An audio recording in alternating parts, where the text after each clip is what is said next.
Sabi dito, ang kumilos kay David ang Panginoon. Tama yun. Kasi galit ng Panginoon yung kumilos kay David para bilangin ng Israel. Galit sa Israel at galit din kay David kasi ang gagawin niya mali eh. No? Kaya tama rin yun sa kronika na si Satan ay tumayo laban sa Israel, kinilo si David na bilangin ng Israel. Paano yun? Paano naging tama? Bakit dito si Satan? Bakit dun sa Samuel, si ang Panginoon? Ang tama, pareho. Kinilos ng Diyos si David na bilangin ng Israel dahil sa galit niya. Kinilos niya si David na bilangin ng Israel sa pamamagitan ni Satanas na kikilos kay David. Naintindihan mo ako, kapatid na Luz?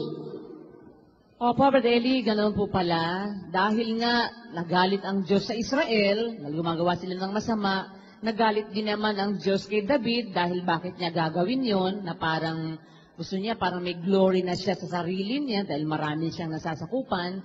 Kaya Iyon Opo. Mali yun. Si Solomon mismo nagsabing mali yun. Hindi mo pwedeng ibilang yung masama sa matuwid. Pag ipinabilang mo ang buong Israel, dahil gusto mo, makita mo kung gaano kalaki yung sakop mo, maibibilang mo yung masama kasama ng matuwid. Opo. Naintindihan mo? Kaya wala tayong whole census eh. Nakita niyo na ba akong nagpa-census kung ilan ang kapatiran?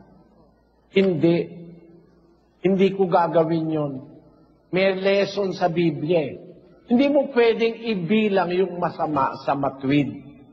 Pag binilang mo ang buong kapatiran, stand amount na pinag-iisa mo yung masama sa matuwid. Walang makakabilang nun kundi ang Diyos. Amen. Ang Diyos lang ang pwedeng maghiwalay ng masama sa matuwid. Kaya siya lang ang pwedeng makabilang. Basahin natin ang Roma, Kapitulo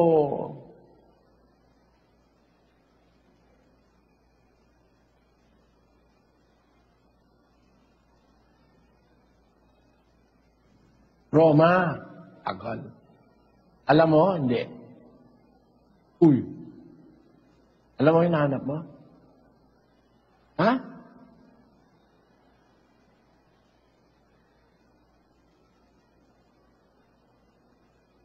Eh, 11:1.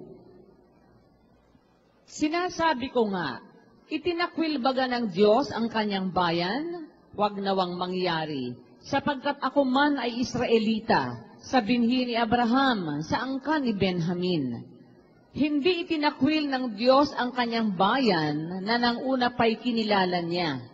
O hindi ba ganinyo nalalaman ang sinasabi ng kasulatan tungkol kay Elias? Kung paanong namamagitan siya sa Diyos laban sa Israel na sinabi, Panginoon, pinatay nila ang iyong mga propeta, giniba nila ang iyong mga dambana, at ako'y naiwang nag-iisa, at hinahanap nila ang aking buhay. Nagrereklamo si Elias sa Diyos eh. Panginoon, pinatay nila ang iyong mga propeta, giniba nila ang mga dambana mo. Naiwan na ako nag-iisa, hinahanap pa nila aking buhay. Gusto pa nilang patayin si Elias. Si Elias, dakilang propeta ng Diyos yan, ano? Mangangaral na walang kaparehong marami. Dahil si Elias, napaka mahalagang propeta eh. Dakila yan eh. Sabi niya, naiwan na lang ako nag-iisa, hinahanap pa nila aking buhay. Anong nangyari? Datapwat ano ang sinasabi ng kasagutan ng Diyos sa kanya?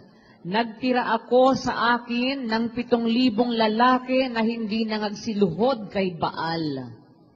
Ibig sabihin ng Diyos kay Elias na propetang dakilang propeta, hoy Elias, tumigil-tigil ka, mali ka dyan. Sabi ni Elias, nag-iisa na lang po ako.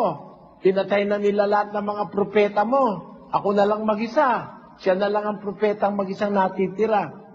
Hoy, Elias, Nagtira pa ako sa akin ng 7,000 lalaki na hindi nagsilod kay Baal. Ang Diyos ang nakakaalam, meron pang nalalabing 7,000. Siya nakakaalam ng bilang. Kasi kung si Elias ang magbibilang, para kay Elias wala nang natirang matuwid sa Israel. Pero ang Diyos, kilala niya kung sino pa yung natitira. May ideya kasi sinasabi ko, kapatid na Dani. Yun lang po, yung pong pagkakaiba po ng pagkaalam ng tao sa pagkaalam ng Diyos dahil nga... Yun. Kaya, bawal sa ating bilangin ang kabuuan ng kapatiran. Amen po. Hindi mo pwedeng mabilang yung matwid. Hindi mo alam kung sino-sino matwid, kung sino-sino ang hindi. Bakit? Nasabi doon sa Ecclesiastes 3:16. At bukod dito'y aking nakita sa ilalim ng araw, sa dako ng kahatulan na nandoon ang kasamaan, at sa dako ng katwiran na nandoon ang kasamaan. Kahit na nasa tunay kang iglesia, merong masasamang tao. Tunay na sa inyo'y may hidwang pananampalataya doon sa 19 ng Korinto. Upang yaong mga napatunayan na mga hayag sa inyo. Kaya hindi mo pwedeng bilangin ang tunay na mga lingkod ng Diyos . Ang Diyos lang ang nakakaalam ng bilang noon.